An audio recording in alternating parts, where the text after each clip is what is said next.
प्राण्यांचे अन्नग्रहण. प्राण्याचे अन्नग्रहण म्हणजे जे प्राणी आहेत ते कशा प्रकारे अन्न ग्रहण करतात किंवा ते कशा प्रकारे अन्न खाण्याची त्यांची पद्धती आहे ते देखील आपण चित्राच्या माध्यमातून समजून घेऊया. ते कशा प्रकारे अन्न ग्रहण करतो पाहूया आपण. बघा, तुम्हाला इथे चित्रामध्ये काय दिसत आहे मुलांनो? एक गाय आहे आणि ती गाय काय करत आहे? गवत खात आहे. प्राणी स्वतःचे अन्न स्वतः तयार करत नाहीत. बघा, प्राणी स्वतःचे अन्न स्वतः तयार करतात का? जो माणूस आहे किंवा मनुष्य प्राणी आहे तो काय करतो? स्वतःचे अन्न स्वतः तयार करू शकतो. परंतु जे पशु पक्षी आहे, जे प्राणी आहे ते स्वतःचे अन्न स्वतः तयार करतात का? तर नाही. तर ते कोणत्या तरी प्राण्यांवर अवलंबून असतात. जे हिंस्र प्राणी आहेत ते इतर प्राण्यावर ते अवलंबून असतात किंवा जे पाळीव प्राणी आहेत ते मनुष्य प्राण्यावर अवलंबून असतात की जेव्हा आपण त्यांना अन्न देऊ तेव्हा ते अन्न ग्रहण करत असतात. म्हणजे बघा, इथे पाहू शकता की जे गवत आहे, जे रानामध्ये, जे शेतामध्ये जे गवत आलेले असतात, जे प्राणी असतात ते काय करतात? जंगलामध्ये जाऊन ते गवत खाण्याचा प्रयत्न करतात, जे झाडं झुडपं खाण्याचा प्रयत्न करतात. तर म्हणजे हिंस्र प्राणी आहे ते हिंस्र प्राणी एका दुसऱ्या जीवाला मारून ते स्वतःचं पोट भरण्याचं देखील ते काम करत असतात. बघा, प्राणी स्वतःचे अन्न स्वतः तयार करत नाहीत कारण प्राण्यांमध्ये हरितद्रव्य नाहीये. प्राणी स्वतःचे अन्न स्वतः तयार करू शकत नाही कारण का? त्याच्यामध्ये काय नाहीये? क्लोरोफिल-11 नाहीये. आणि म्हणूनच इथे दिले प्राण्यामध्ये हरितद्रव्य म्हणजे क्लोरोफिल-11 हे नसते. जर स्वतःचे अन्न तयार करण्यासाठी कशाची गरज आहे? कार्बन डायऑक्साईडची गरज आहे. आणि कार्बन डायऑक्साईडच्या मदतीने वनस्पती स्वतःचे अन्न स्वतः तयार करतात. म्हणजे प्राणी हे काय करत आहे? प्राणी हा दुसऱ्याच्या उपजीविकेवर अवलंबून आहे आणि म्हणूनच प्राण्यामध्ये हरितद्रव्य म्हणजेच काय? क्लोरोफिल नसते आणि म्हणून ते स्वतःचे अन्न स्वतः तयार करू शकत नाही. ते इतर जीवावर अवलंबून असतात. जसं इथे तुम्ही पाहू शकतात की ते गवत खाऊन ते दिवस काढतात आणि जे वाईल्ड ॲनिमल आहेत ते दुसऱ्याच्या गोष्टीवर अवलंबून असतात.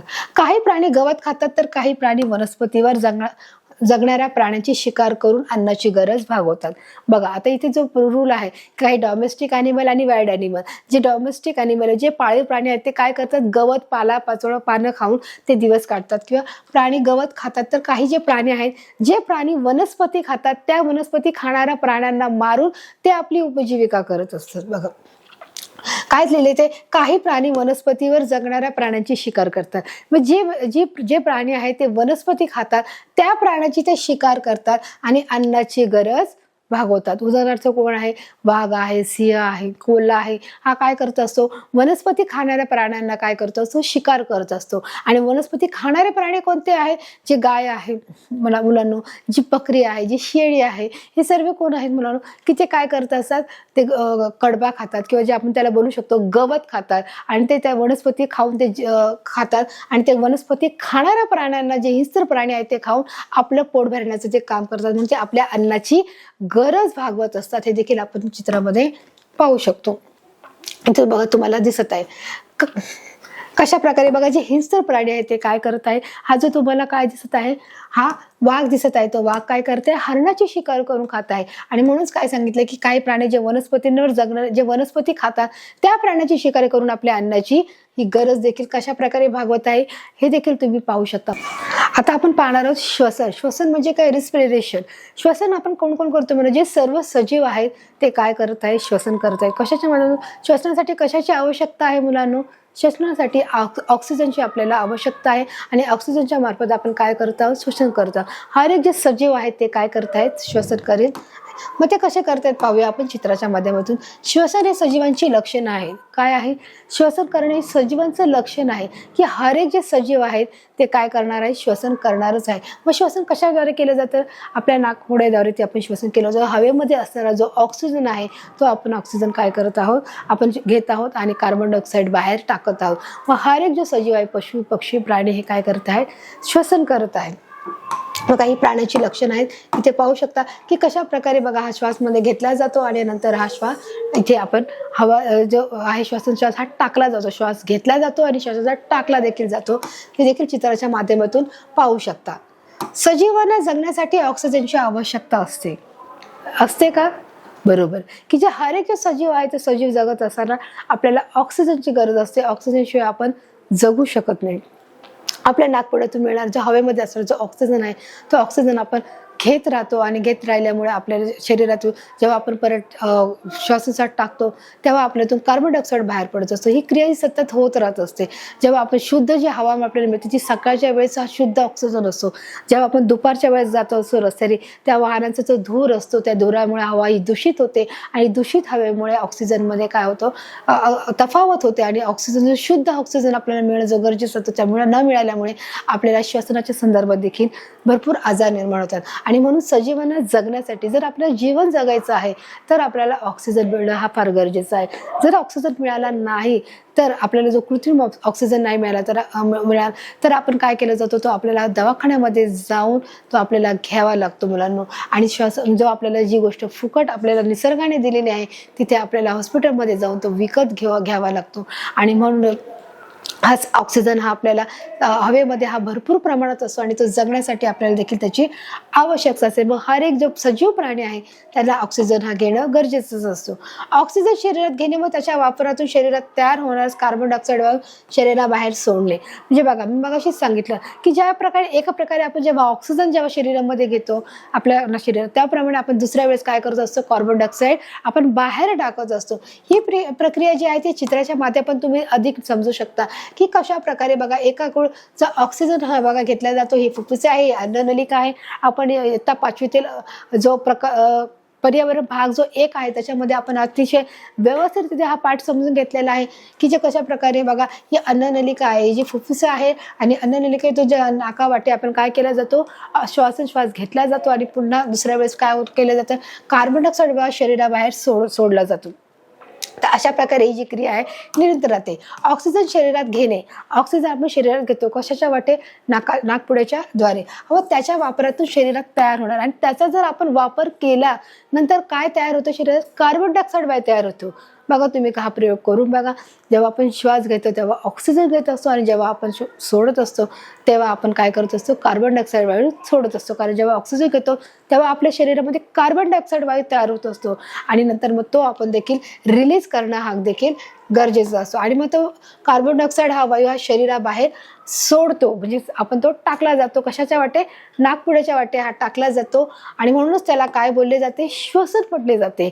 एकीकडून आपण ऑक्सिजन घेण्याचं काम आहे आणि दुसरीकडे जो आपण कार्बन डायऑक्साईड आहे तो टाकण्याचं देखील आपण काम करत असतो. तर अशा प्रकारे ही काय आहे निरंतरची प्रक्रिया आहे. त्याच्या प्रक्रियेत कधीही खंड पडत नाही. जर आपल्याला एखादा आजार झाला किंवा आपण व्याधी झाली तर त्याच्यामुळे कधी कधी आपल्याला श्वसनाला त्रास होत असतो आणि आता ही प्रक्रिया सतत चालू असते. अशा प्रकारे पाहू शकता. बघा इथे दिलेलं आहे मासा पाहिला उंदीर आहे अळी झुरळ अशा प्राण्यामध्ये श्वसनासाठी ठराविक इंद्रिय असतं. ठराविक इंद्रिय असं म्हणजे मासा उंदीर अळी जे झुरळ आहे की ते देखील श्वसन घेत असतात. साहजिकच ते देखील सजीव आहेत म्हणून ते देखील श्वसन घेणार व त्यांच्यासाठी देखील ठराविक काय आहेत मुलांना की तिथले इंद्रिय आहेत. इंद्रिय म्हणजे ऑर्गन्स आहे. आपल्या शरीरात जसे ऑर्गन्स आहेत तसं त्यांच्या शरीरामध्ये देखील ऑर्गन्स आहेत आणि ते ऑर्गन्स म्हणून काही ठराविक आहे की त्यांची जी प्रक्रिया आहे जी श्वसन घेण्याची ती वेगवेगळ्या पद्धतीची आहे. म्हणून त्यांनी झालेले ठराविक इंद्रिय असतात की काही ठराविक कालामध्ये जे त्यांची जी इंद्रिय आहेत त्यामार्फत ते काय करत आहेत श्वास घेते. हा उंदीर आहे अळी आहे झुरळ आहे अशा प्राण्यामध्ये श्वसनासाठी ठराविक इंद्रिय म्हणजे ठराविक इंद्रियामधूनच ते काय करू शकतात श्वसन घेण्याचं जे कार्य आहे ते काम करू शकतात. बघा इथे दिले तर वनस्पती आता हे झालं सजीवांचं झालं. आपण पाहू लागलं की आता वनस्पती बघा ही देखील पाहूया की वनस्पती त्याच्या खोड व पानावरील सूक्ष्म छिद्राद्वारे श्वसन करतात. इथे बघा काय दिलंय जी वनस्पती आहे बघा ही त्याचे जे खोड आहे आणि खोडातील पानावरील सूक्ष्म छिद्रातून जे सूक्ष्म छिद्र असतात त्याच्यामध्ये बघा हे जे खोड आहे आणि त्याचं हे जे पान आहे या पानामध्ये काय आहे सूक्ष्म छिद्र आहे. काय आहे सूक्ष्म छिद्र आहेत आणि त्या सूक्ष्म छिद्राच्या द्वारे काय करतात श्वसन करतात म्हणजे श्वास घेण्याचं ते काम करत असतात. म्हणजे जसं आपण पाहिलं की जो सजीव प्राणी आहे म्हणजे आपण आहे तर आपण नाकपुड्याद्वारे कसा श्वासोच्छ्वास घेतो त्याचप्रमाणे जसं मासा आहे उंदीर आहे झुरळ आहे अळी आहे यांच्यासाठी देखील एक विशिष्ट ठराविक इंद्रिय आहेत की ते त्याच्या मार्फत ते काय करू शकतात श्वसन घेऊ शकतात. त्याचप्रमाणे ही जी वनस्पती आहे ही वनस्पती देखील खोडाच्या आणि पानाच्या वरील सूक्ष्म जीव जे आहेत सूक्ष्म छिद्राद्वारे ते काय करत असतात श्वसन घेण्याचं काम करत असतात, काय करत असतात, श्वसन घेण्याचं ते काम करतात. म्हणजे हर एक प्रकारची श्वसन घेण्याची जी प्रक्रिया आहे ती कशी आहे, वेगवेगळी आहे, हे देखील आपण पाहू शकतो. तर वनस्पती व त्याची खोड व पानावरील सूक्ष्म छिद्राद्वारे श्वसन करतात. मी मुलांना सांगितलं की खोड आणि पानाच्या द्वारे जे पानामध्ये जे असते सूक्ष्म जे छिद्र आहे त्याच्या माध्यमातून वनस्पती काय करत असतात, श्वसनाचं काम करत असतात. श्वसन घेण्याचं ते काम करतात आणि त्यामुळे त्याची वाढ ही होत राहते. उत्सर्जन म्हणजे एक्सक्रिएशन.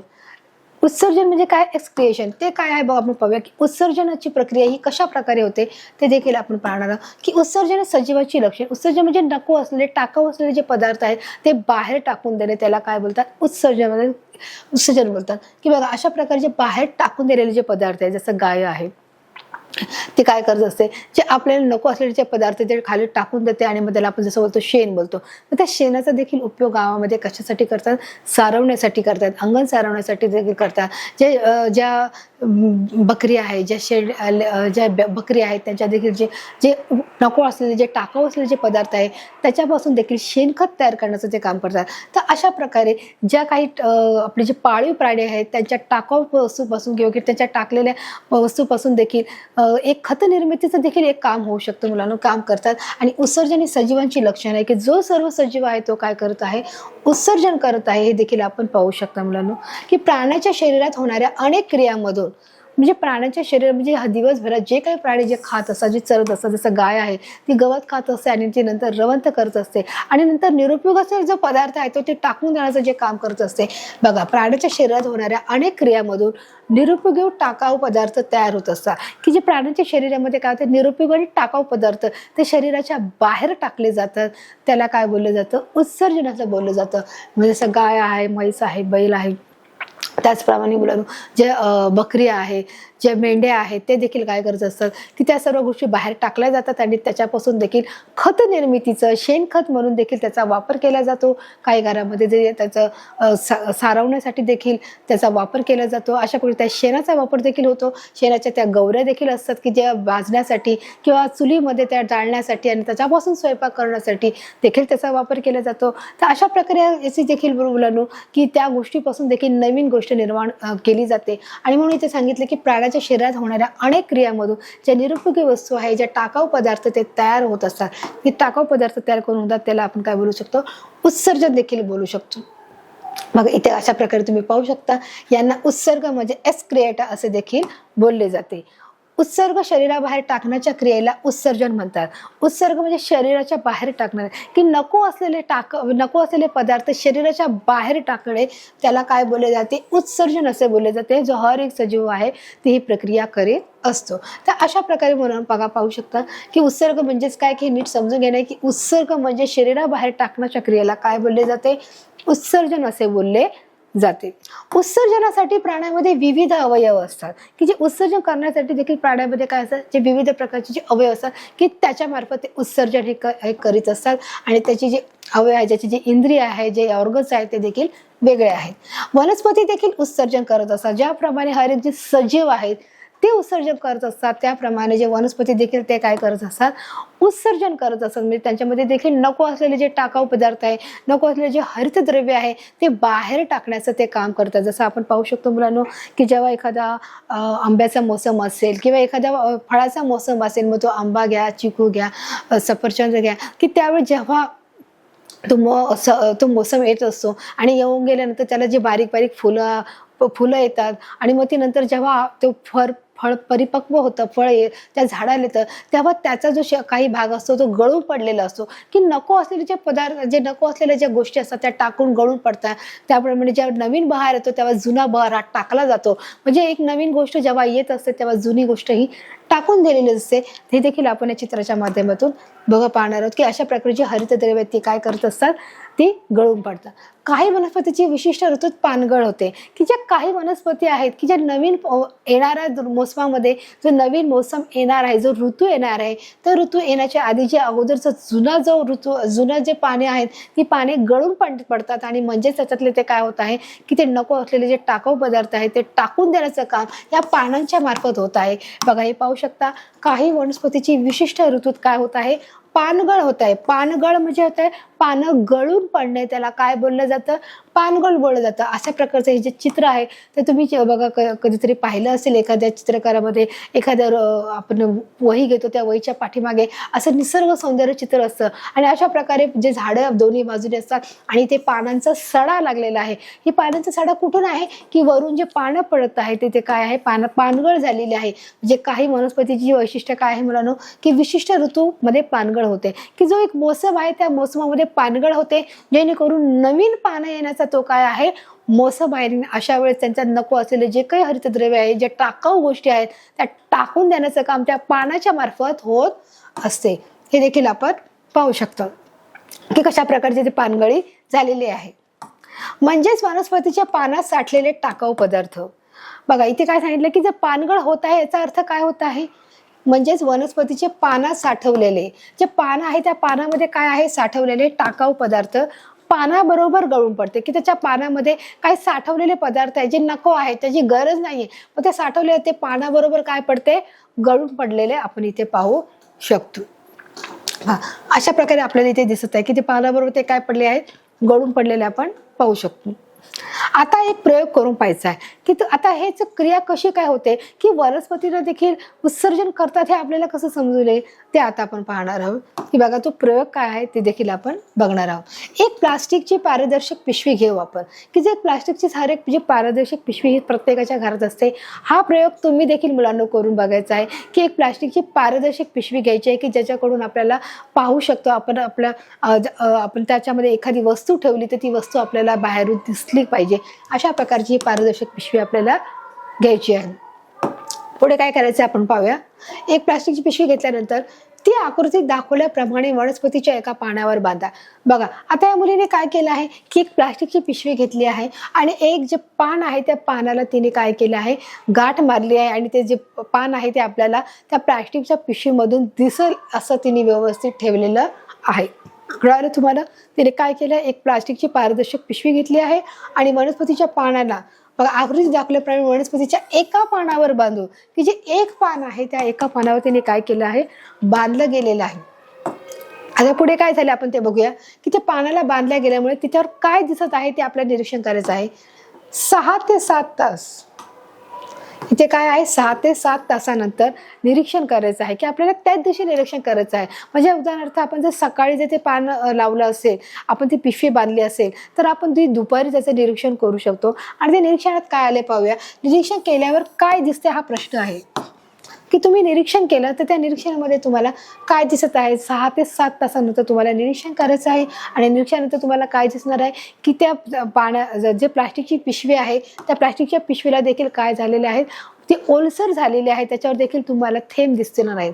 बघा पिशवीच्या आतील बाजूस पाण्याचे थेंब जमा झालेले दिसतात.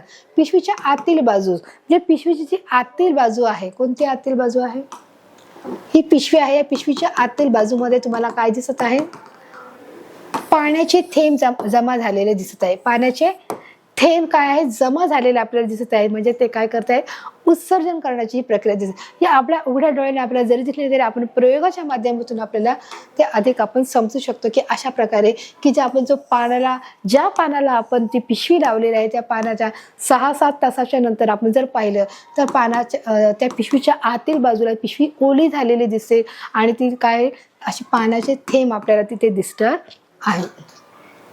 अशा प्रकारे बघा तुम्ही पाहू शकता की आतील बाजूस पाण्याचे थेंब हे जमा झालेले आपल्याला दिसू शकत आहे. म्हणजेच वनस्पती बाष्प रूपात पाण्याचे उत्सर्जन करतात. म्हणजेच वनस्पती काय करतायत, बाष्पाच्या रूपात. बाष्प रूपात म्हणजे ज्या प्रकारे आपण पाहिलं की बाष्प रूपात म्हणजे जेव्हा आपण पाणी फार उकळवतो आणि ते उकळल्यावर त्याचं काय होतं, बाष्पीभवन होतं. महासागरचं समुद्राचं जेव्हा बाष्पीभवन होतं की जेव्हा कडक उन्हामुळे त्याचं काय होतं, त्या पाण्याचं बाष्पीभवन होऊन त्या वायू रूपामध्ये ते आकाशात पोहोचलं जातं. त्याचप्रमाणे इथे देखील याचं बाष्प रूपात होतं. वनस्पती ही बाष्प रूपात पाण्याचे उत्सर्जन करत असते आणि म्हणून ते काय होते, ते उत्सर्जनाची ही प्रक्रिया त्यांची अशा प्रकारे होते. ते कशाच्या प्रकारात, वनस्पतीचे बाष्प रूपामध्ये काय होते, पाण्यात रूपांतर होते आणि ते उत्सर्जन करीत असतात. अशा प्रकारे हा प्रयोग तुम्ही देखील करून बघण्याचा आहे.